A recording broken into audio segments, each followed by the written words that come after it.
මම වෘත්තියෙන් රියදුරෙන් ඒ වුණාට මට මේ වෙලාවේ මේ මුදල් ලොකු ප්‍රශ්නයක් නැහැ. ඒ හින්දා මම මේ බයික් එකට විතර පෙට්‍රල් ටිකක් ගහ ගන්නවා වෑන් එක ගෙදර තියලා. මගේ නම උපාලි අබේසිරි. උපාලි මහත්මයා දැන් කොච්චර වෙලාවක් පොලිමේ ඉන්නවද? අවංකවම මේ ගැන ඔයාගේ හැඟීම මොකක්ද?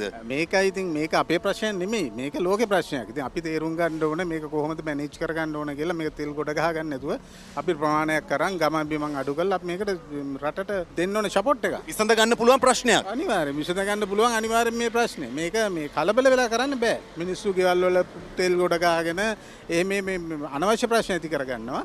අපි ආනමන ගමන් අඩු කරලා යන්න ඕන තැන හරියට තේරුම් බේරුම් අරගෙන ගියා නම් මේ ප්‍රශ්නේ ඉච්චර දුරදි කියන්නේ නැහැ. මේක අපිට මේ තීන ප්‍රමාණය මැනේජ් කරගන්න පුළුවන් වෙයි මේ කාලය තුල. ඒකින්ද හැමෝටම කියන්නේ මේක මේ විදියට අපි හිතලා මතලා මේ ජාතියක් හැටියට රටේ මේ තීන ප්‍රශ්න විසඳ ගන්න උදව් කරන්න කියලා. ප්‍රශ්න වැඩි කරගන්න නෙමෙයි. නෑ අනිවාර්යෙන් ප්‍රශ්න විසඳ ගන්න පුළුවන් තැන තියෙන්නේ. මේක මේ වැඩි කරගන්න හදනවා මිනිස්සු බොරුවට පෝලිං ගිහිලා.